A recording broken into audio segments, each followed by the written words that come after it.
at the same time, you're like, man, I wish somebody was here to tell us who these people are. Right. But you're going through this this just treasure trove of information about your family. I found old race programs and stuff from Ralph's era, from the 50s and 60s, with his picture in there, and stuff that I don't own, don't possess. Right. Even even autographs, like Ralph signing the back of a check or something, right? That's so cool to me that he wrote his name. I don't have that, right?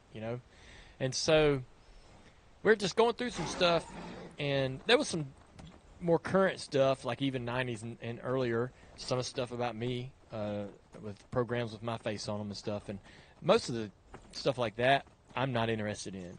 I lived it. I know it. It's too fresh. Now, I may regret not cataloging that stuff 40 years from now, but right now I'm totally into anything from like 1989 and earlier. Mm-hmm.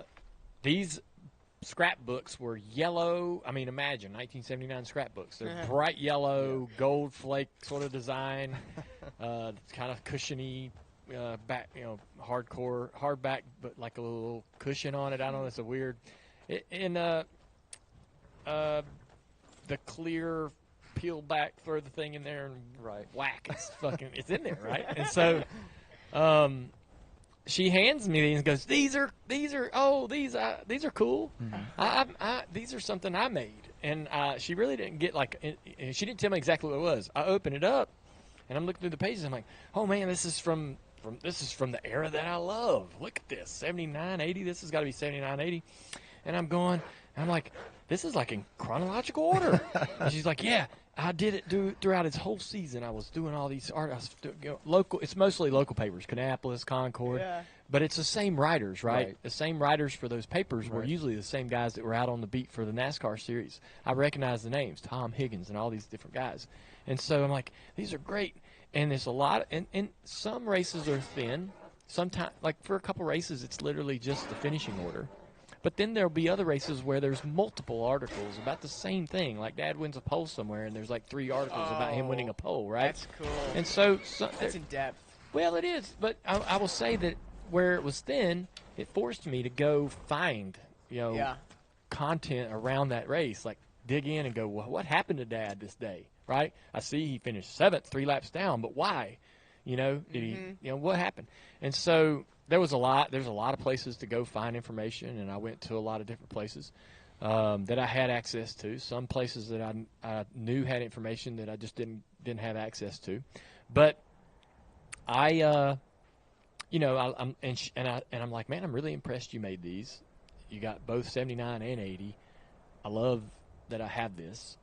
And then, like a couple days, I started reading in some of the articles, and a couple days later, I was thinking, all right. I know there's a lot of Dale Earnhardt fans out there, and I know they know the numbers. They know the championships. They know the race wins. They know the year he was a rookie.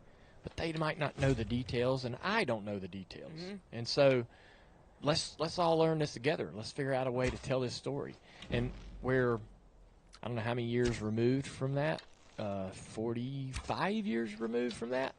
So maybe there's people out there who've never heard it, don't know anything about it, right? And one of the coolest things that I think I could do as a son that loves his dad would be to continue to tell his story to people who don't know it.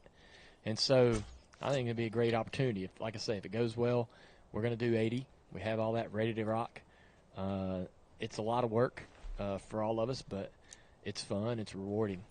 You know what's cool about this whole project and just hearing you talk about it is, like, my introduction, like you just said, to your dad was the black number 3 car, right? And even that was,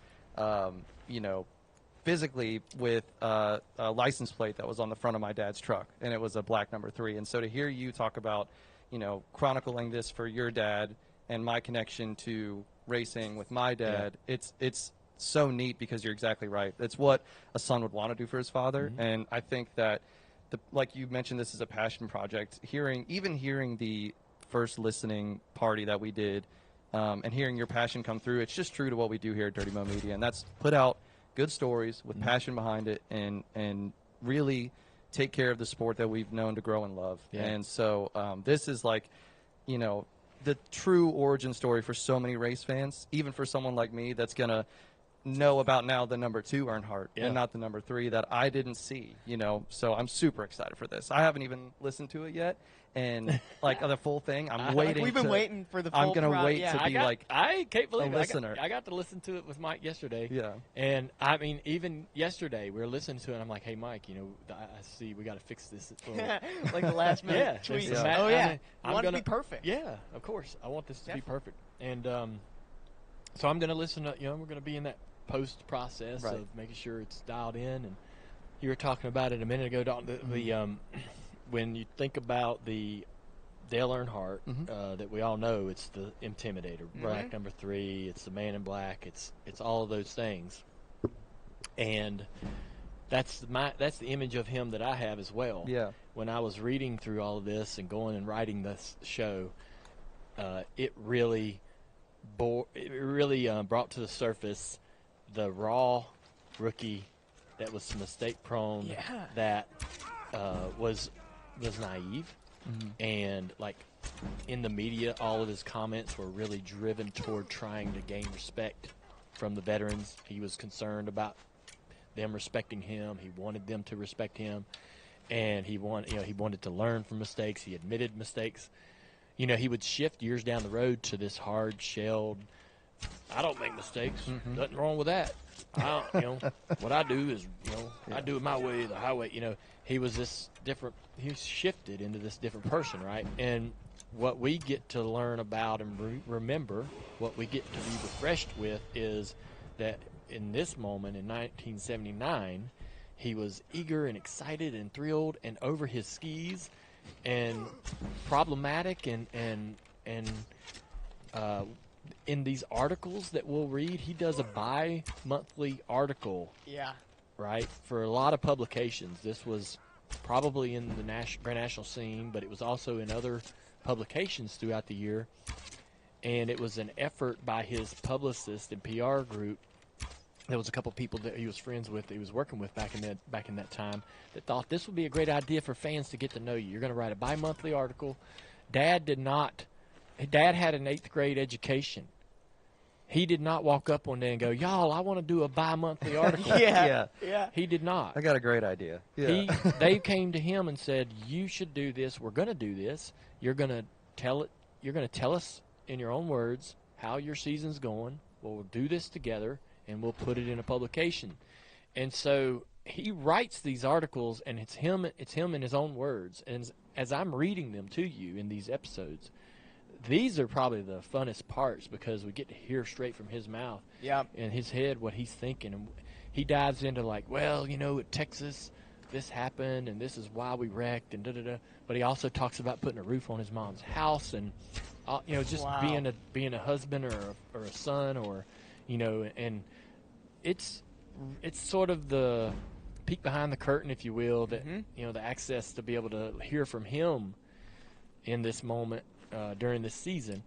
It's funny because they only planned to, they tell Dad, they're like, we're going to do it through May. Early in the season, they're going to do this bi-monthly thing, and then they're going to quit. So it'd have been a couple, 3 or 4 articles, right? And he's having such a reasonably good year, and the articles, I guess, are getting so well received that they tell him he has to continue them. And he almost says at the very next one, he's like, I guess we're going to keep doing this. And you can hear that in his voice, I'm sure. I really hadn't planned on it, but I'm going to keep doing it. And I'm not going to promise that I'm doing them to the end of the year. We're just going to do them until we don't want to do them anymore. And it's kind of like homework, Right. But as he starts to talk, it's like he loosens up and he gets into telling his side of things, right, in each article. And it's really fun, especially when we go into the injury. Later in the year, he has this bad injury, knocks him out of the car for a few weeks, and we get to hear from him. I'd never talked to Dad about this. I got a picture of me and him sitting on, and it's like a maroon orange couch in his lake house that he apparently just moved into. I learned that in this whole thing. I didn't know when they moved into that house. I didn't live there till 81. All right, so I'm not in this house. Right. He moves into it in 78. And as we learn in the story, and he talks about, I got a picture of me sitting on the couch with him at his lake house, him wearing his collarbone braces that are allowing his injury to heal. Mm-hmm. And I've got that picture. I have no context of it. And all of this, writing this story, has built context around this awesome picture that I have of me and my dad when I was, I guess, 4.5 years old. That's crazy. Fill the pieces in. Yeah.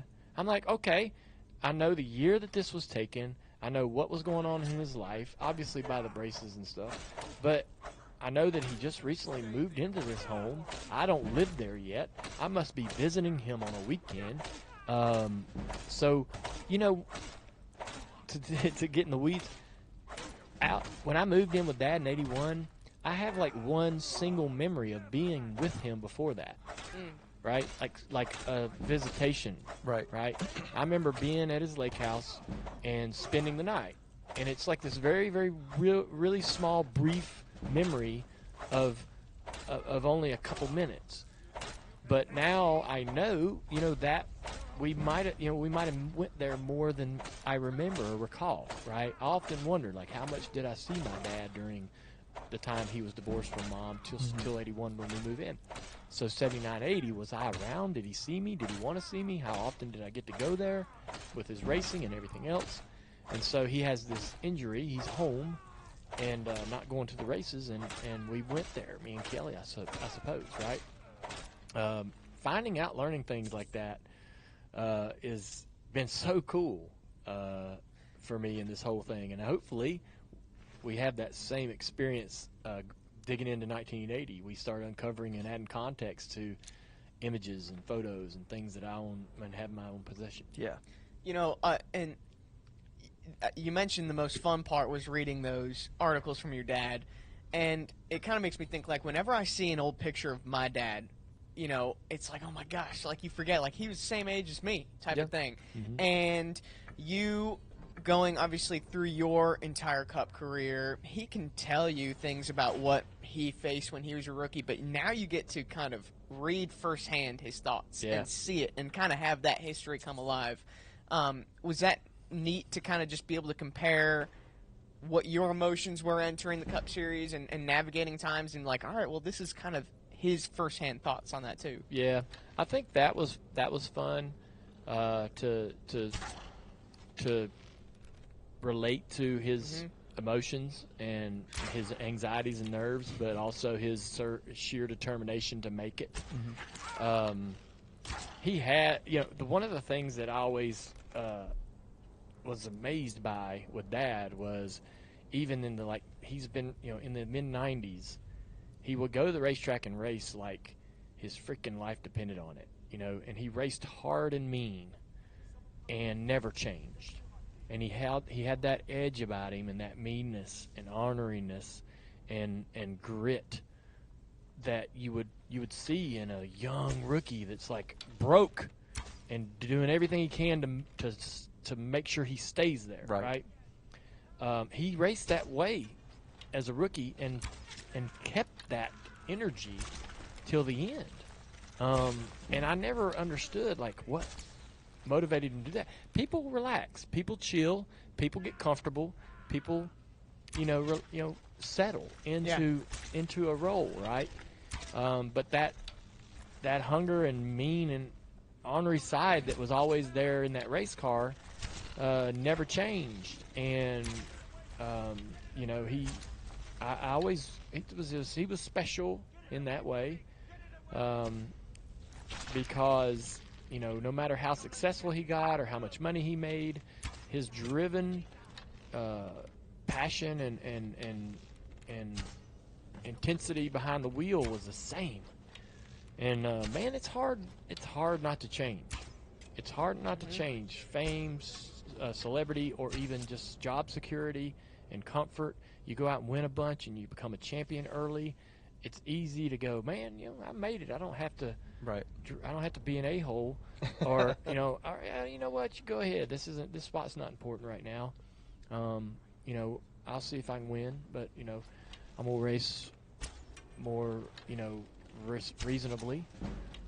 He never changed his approach. You know, he was just you see it in, when I'm diving into this 1979 project, you can see that, the comments from the other racers about how he's driving too aggressively.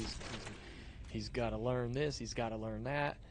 And Dad's like, yeah, I'm sorry, man. Yeah, I got a little excited there. That was sort of his response to it. Yeah, I just, couldn't believe I was running with the leaders, man. I got really excited, and I'll do better.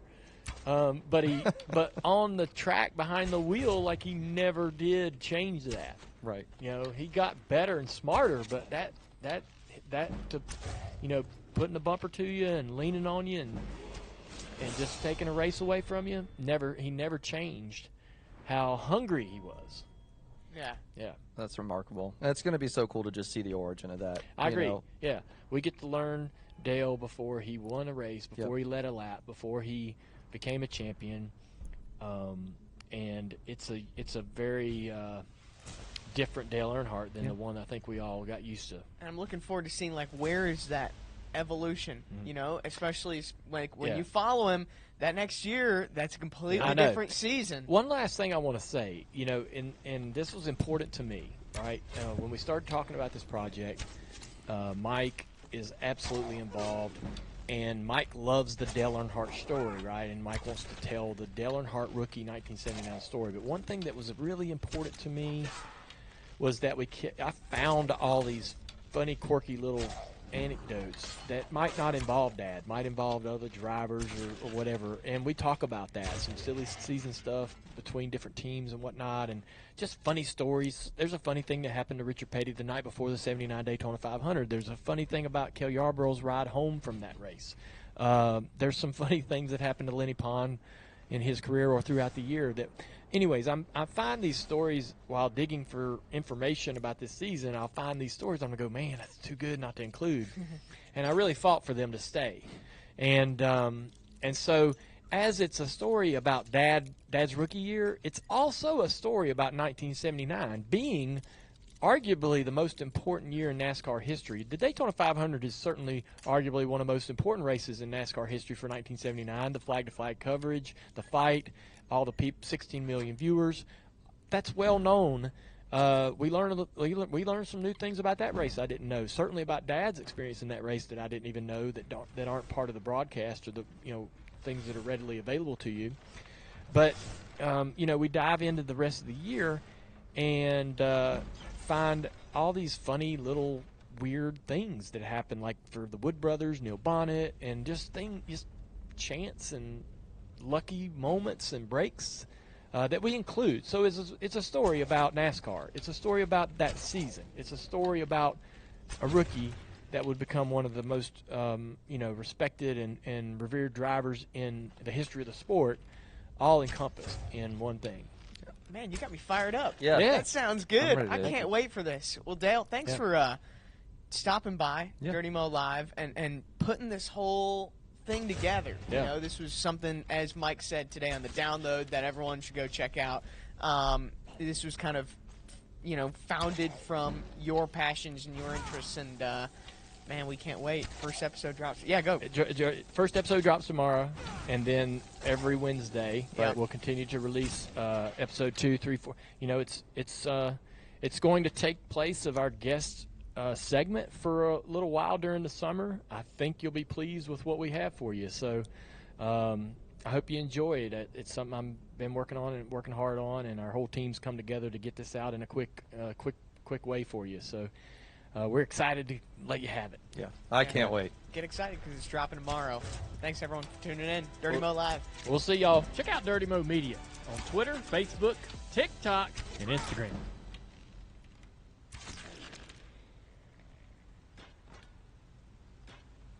The following is a production of Dirty Mo Media.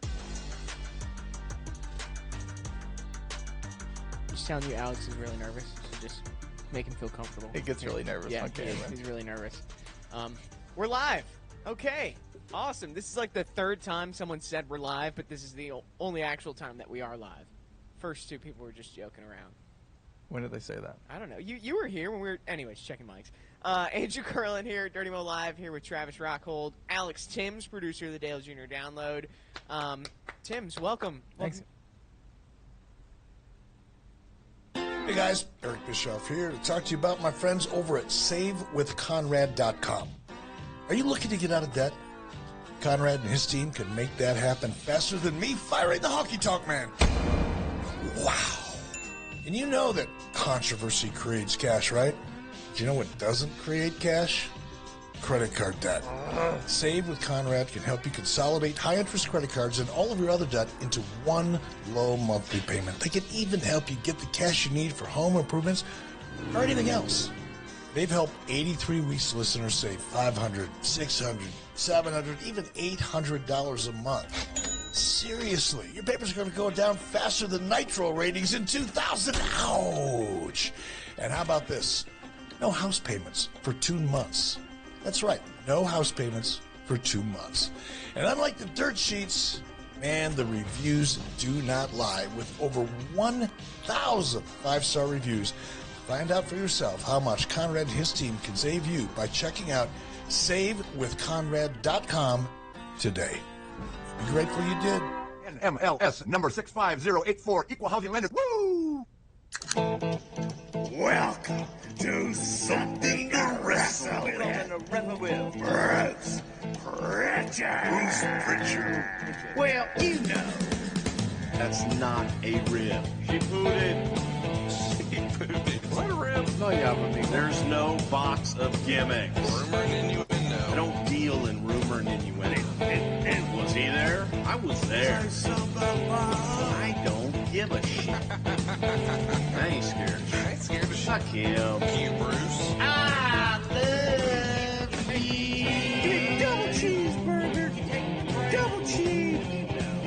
Double mayo. Double onion, motherfucker.